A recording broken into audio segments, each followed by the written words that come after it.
KTBS 3 News at 10.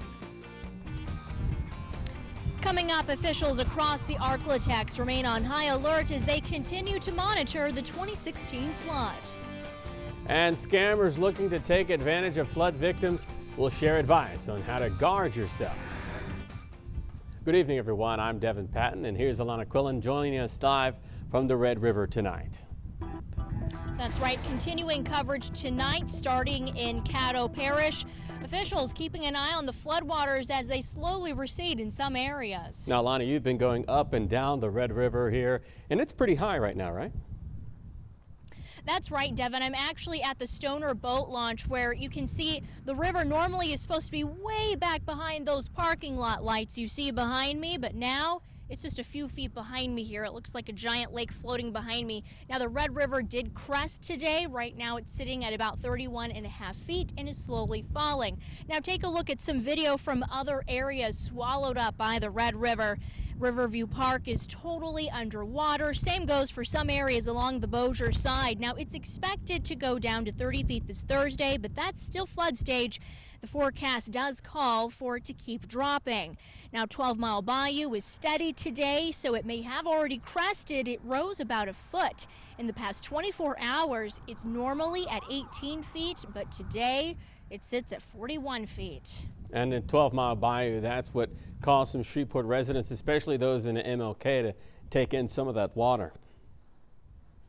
That's right, Devin. I was actually out there yesterday, and you could definitely see a difference in just 24 hours.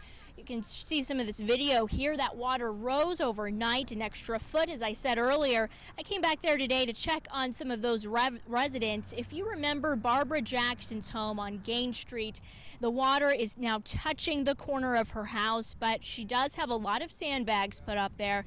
Now, the next street over, I met one family piling up the sandbags around their home. Shreveport firefighters actually came by and dropped off those sandbags. Now, a lot of these people and homes are actually the same ones affected from last year's flood, dealing with it all over again. Time we be sleeping, that's when the water start creeping. Very hoping that it's just the end of it. Cause water, I just can't cope with it. Too many mosquito, frogs, snakes.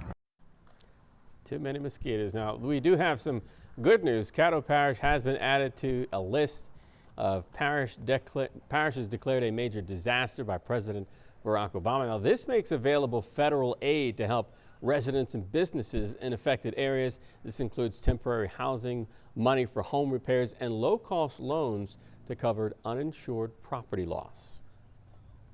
That's right, and you can actually register with FEMA by going to disasterassistance.gov. I also have a phone number here. You can call 1-800-621-3362, and of course, we have all of this information on our website, ktbs.com.